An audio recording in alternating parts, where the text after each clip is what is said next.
Here we go.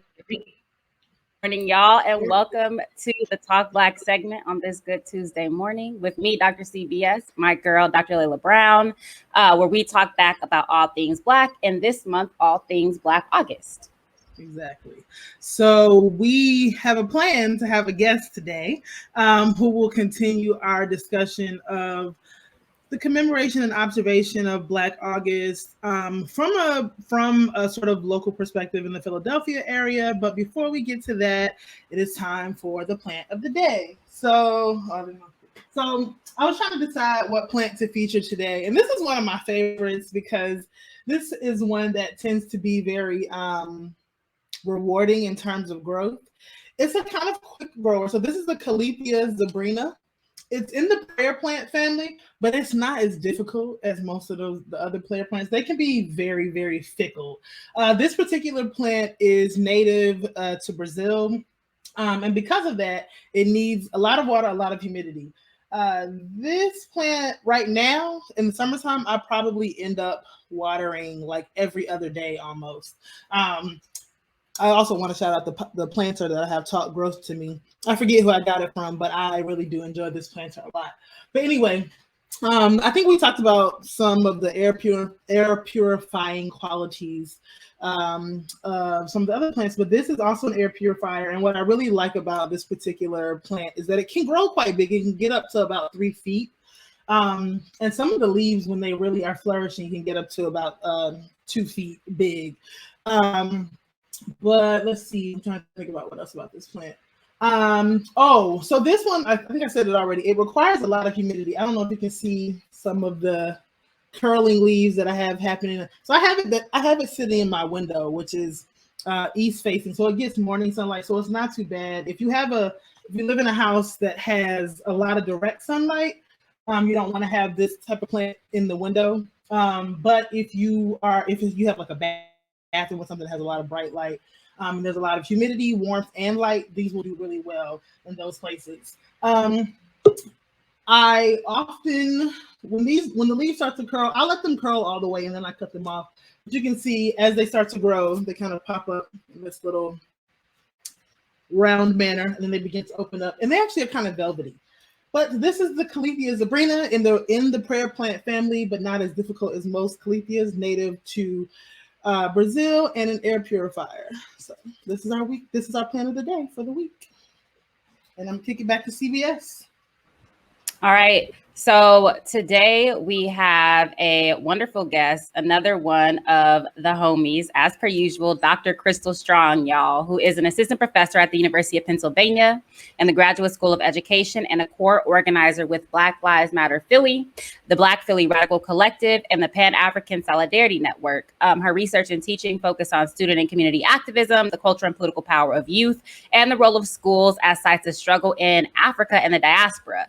Krystal's organizing work is in the city of Philadelphia, her hometown, and it centers abolition, educational justice, political prisoners, and Pan-African solidarity. So welcome, Dr. Krystal Strong.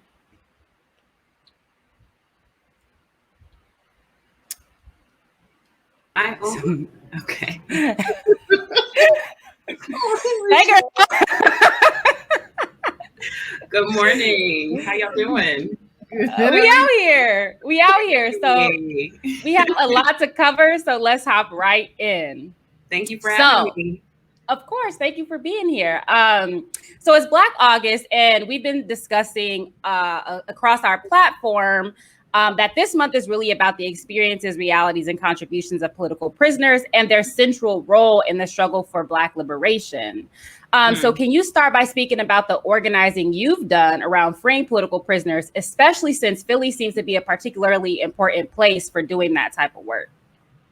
I love this question. I also love the acknowledgement of Philadelphia in particular. And, you're really tapping into something that is such a delightful part of being an organizer in the city of Philadelphia, which is how central political prisoners are to our local struggles and our revolutionary consciousness, and also how much access we have to elder revolutionaries.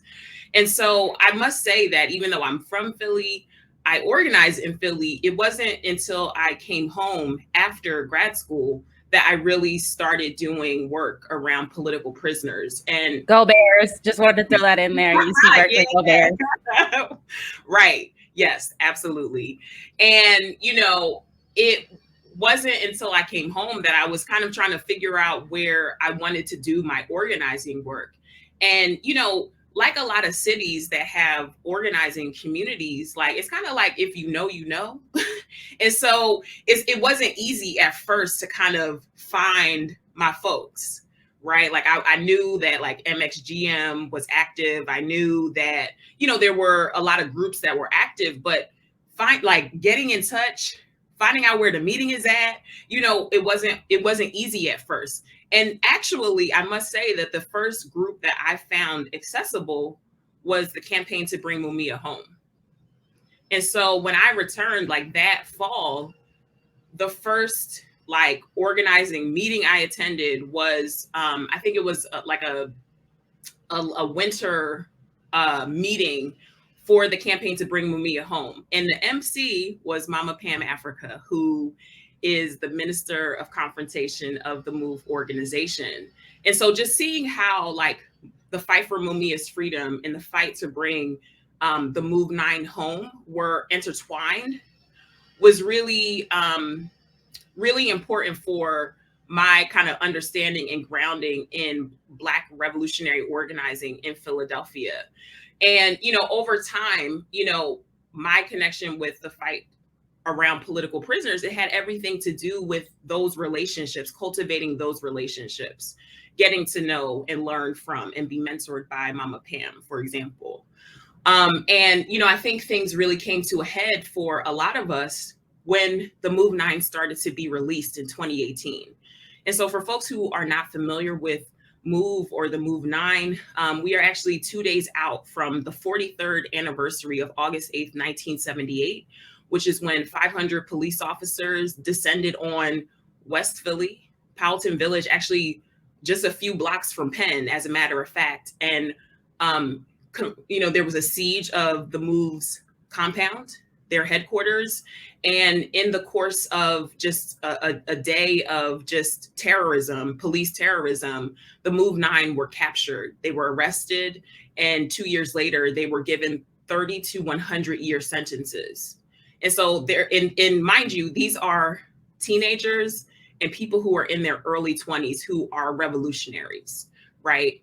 And, they were not expected to be released at all, but from 2018 until 2020, they are released. And I have to say, there's been nothing more formative to my political consciousness and my just determination that we will be free than seeing our political prisoners come home.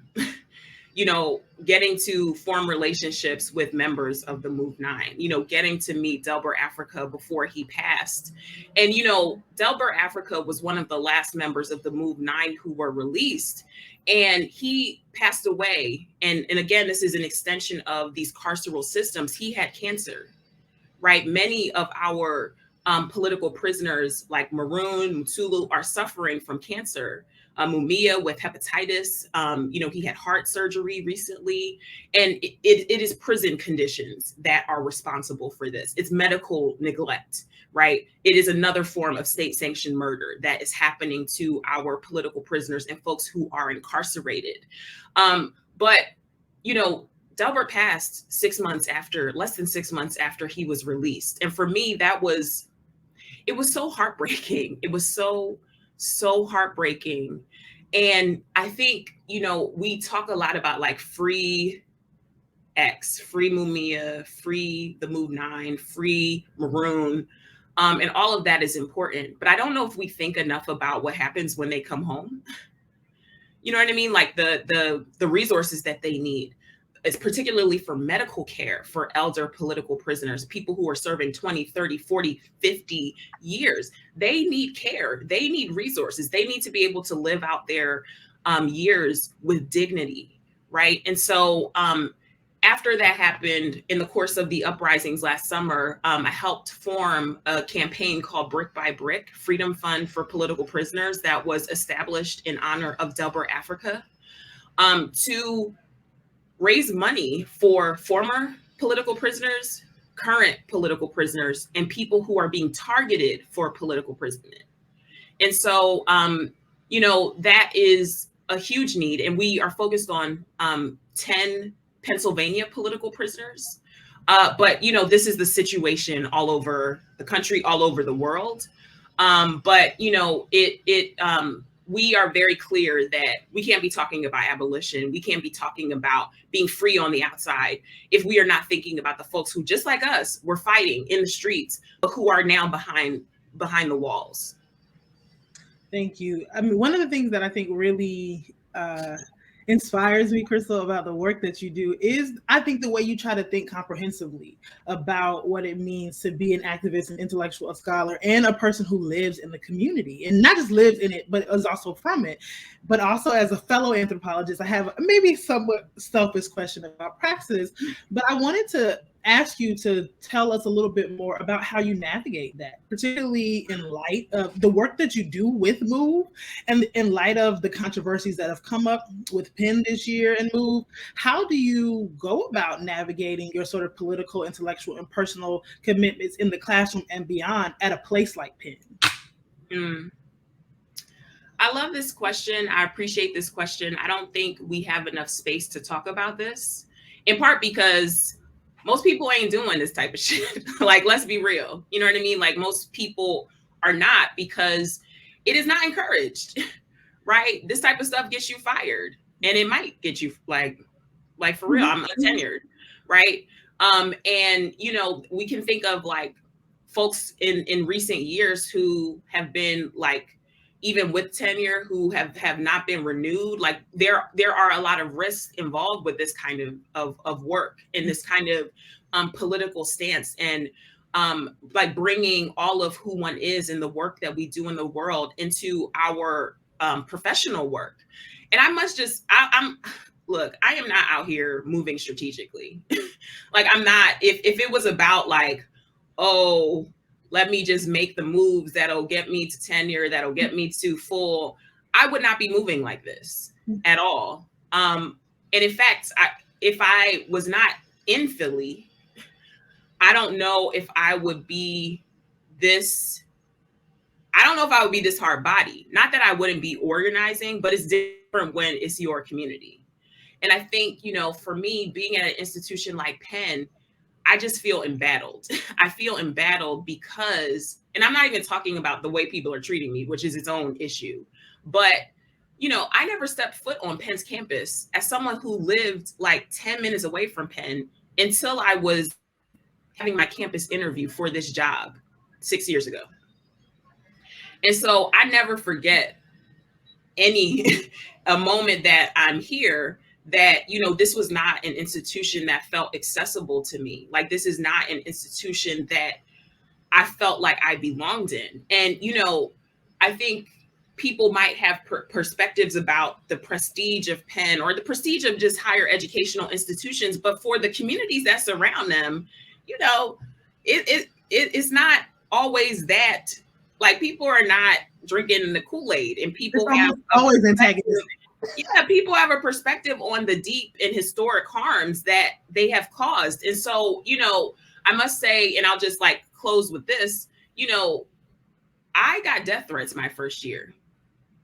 I got death threats because somebody was looking at my social media and saw that I RSVP'd to a Mumia event. I got death threats, and there was no protection for me. There was no security for me. And then, last summer, I was just like, you can't live this double life where your organizing is separate from your political work, because they're actually not separate. You study student activism. You are an activist. Like, these things go together. And so I just think that more than ever, we have to be fully who we are in these spaces, and that if we can't, do we need to be there? Listen, I'm right there with you. I'll leave it at that. So you've also done a lot of organizing around the police murder of Walter Wallace Jr., which happened on October 26, 2020. So can you speak about the importance of that case and how ensuring justice for Walter Wallace Jr. Dovetails with the struggle to free political prisoners? Yeah, it dovetails in like two interesting ways for me. So that night, right, we were at a screening for the documentary 40 Years a Prisoner, which is about Mike Africa Jr., whose parents are Mike and Debbie Africa, who are two of the Move Nine. He was literally born in prison. He like when the August 8th like capture happened, he was in his mom's belly. And so we're at this screening when we start getting texts about somebody being murdered out in West. And, it was so eerie because I'm like, it was we were in cars. It was like a drive-in like screening. So I'm in my car, Mike and Debbie are next to me. And then like Mike Jr. and his kids are like in the car next to us. And, if you watch the film, which I highly encourage folks to watch, the scene looks like it could have been 2020. And so I'm just like experiencing this, like this disruption of this time rupture in real time, because the stuff that they went to prison for was fighting against police brutality, among other things. And so to see that 40 plus years later, someone is getting murdered in the streets still, I think it goes to show you that this struggle for liberation, and particularly like the freedom fighters, the things that we are fighting for, it always puts you at risk for political imprisonment.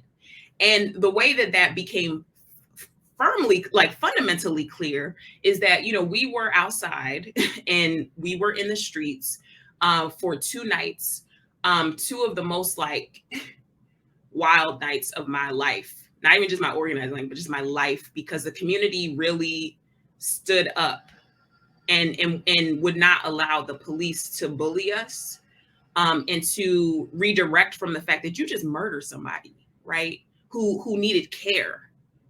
And so in the midst of that, they captured one of my comrades, Ant Smith, who is an incredible organizer, who, we spent the summer just like trying to build our community awareness of abolition. And he was captured himself in the midst of this uprising. And, they are trying to pin on him a bunch of charges related to the May uprisings after George Floyd was murdered. But that right there, that continuum, it just goes to show you that part of the reason why we fight for political prisoners, apart from the fact that they deserve to be free, is the fact that we recognize that we are next if we don't tear down these systems. I was just thinking about Ant Smith as you were talking, and how, I forget who said it, but it's like, as we protest, we're constantly producing more political prisoners, from people getting snatched off the streets in Minneapolis, Oregon, across the country, to what you mentioned, just people protesting and being incarcerated. And I think that that's one of the things that, again, is really important about the work you do with students about student activism. And so, I wanted to ask, as one of the sort of final questions, one of the central tenets of the way we commemorate or observe Black August is through engagement with both a personal and collective commitment to study. As a scholar and an activist studying youth activism, I wanted you to also maybe speak to some of the logics that uphold these kind of false dichotomies between study and praxis. And so I'm really interested in maybe, one, how you navigate that with your students, and one, also like what it means to be taking our students outside of the classroom, and not as like community service projects, right? But about real ways of understanding the material impact of the type of work that we're doing. And the reason why I ask this question is because I think a lot of times we see these kind of debates over, well, you ain't out here in these streets, oh, well, all you want to do is read, right? And so I'm interested in maybe how that comes up for you and how you navigate that both personally and with the people that you work with. I love this question. And my first response is like a riff on Fred Hampton, that famous, like, just precise line. Theory's cool, but theory without practice ain't shit. And I mean, I really feel like it's that simple, right? Like, on the one hand, like the idea that we would organize without an intentional effort to understand our conditions, to understand what the people who've come before us have understood about our conditions, like that we wouldn't like really get scientific about our liberation and freedom.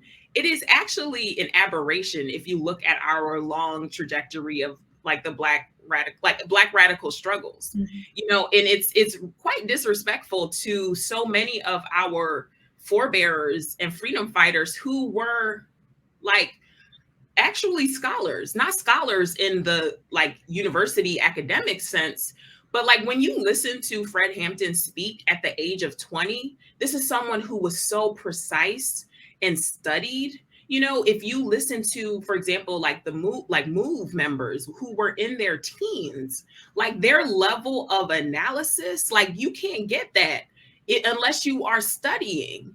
And so I think there's a kind of weird anti-intellectualism that I think erases how committed like the people we say we idolize, like the Asadas, the Panthers, like they were studying.